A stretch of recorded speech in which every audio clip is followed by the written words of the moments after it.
Guys, അപ്പൊ രാവിലെ തന്നെ പൂക്കളം ഇടാനുള്ള ഒരുക്കങ്ങളാണ് കേട്ടോ. ഇന്നത്തെ പൂക്കളത്തിന് വേണ്ടിയിട്ട് ഇന്നലെ രാത്രി തൊട്ട് തുടങ്ങിയ ചർച്ചയാണ്. ഇതുവരെ അതിന്റെ കൺഫ്യൂഷൻ മാറിയിട്ടില്ല. അതിനുള്ള കാരണം മറ്റൊന്നുമല്ല, ഇന്നും നാളെ വരുന്നത് ചിത്തിരയാണ്. അതുകൊണ്ട് 2 വരിയാണോ 3 വരിയാണോ ഇടേണ്ടതെന്നാണ് നമ്മുടെ കൺഫ്യൂഷൻ. അത്തം കഴിഞ്ഞിട്ട് ഇന്ന് 3ാമത്തെ ദിവസമാണ്. അങ്ങനെ നോക്കുമ്പോൾ നമ്മൾ ഇന്ന് 3 വരിയാണ് ഇടേണ്ടത്. കലണ്ടറിൽ നോക്കിയപ്പോൾ ഇന്ന് നാളെ വന്നിരിക്കുന്നത് ചിത്തിരയാണ്. അപ്പം ചിത്തിര ദിവസം 2 അല്ലേ നമ്മൾ ഇടുക? അങ്ങനെ ആകെപ്പാടെ കൺഫ്യൂഷൻ ആയിരുന്നു കേട്ടോ. അപ്പൊ രാവിലെ ഞാൻ കുളിയൊക്കെ കഴിഞ്ഞ് തൂത്തുവാരിയിട്ട് ചാണകം മെഴുകുകയാണ് കേട്ടോ. ചാണകം മെഴുകി കഴിഞ്ഞിട്ട് ഞാൻ നേരെ പോയത് പൂക്കൾ പറിക്കാൻ വേണ്ടിയിട്ടായിരുന്നു.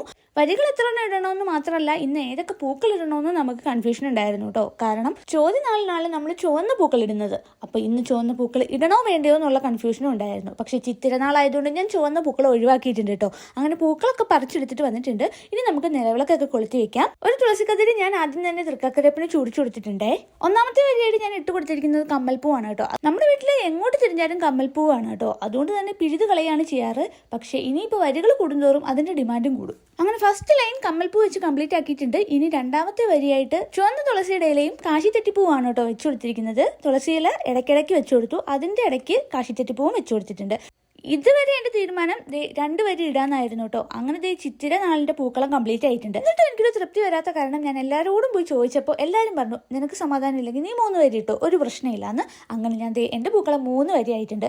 പൂക്കളം ഇട്ട് കയറിയത് മാത്രമേ എനിക്ക് ഓർമ്മയുണ്ടായിരുന്നുള്ളൂ കേട്ടോ. ഭയങ്കര മഴയായിരുന്നു. എന്റെ പൂക്കളത്തിന്റെ ഇപ്പോഴത്തെ അവസ്ഥ ഇതാണ് കേട്ടോ. അപ്പൊ ഇത്രയേ ഉള്ളൂ ഇന്നത്തെ വിശേഷങ്ങൾ. വീഡിയോ ഇഷ്ടമായാലും എന്തായാലും ലൈക്ക് ചെയ്യാൻ മറക്കല്ലേ.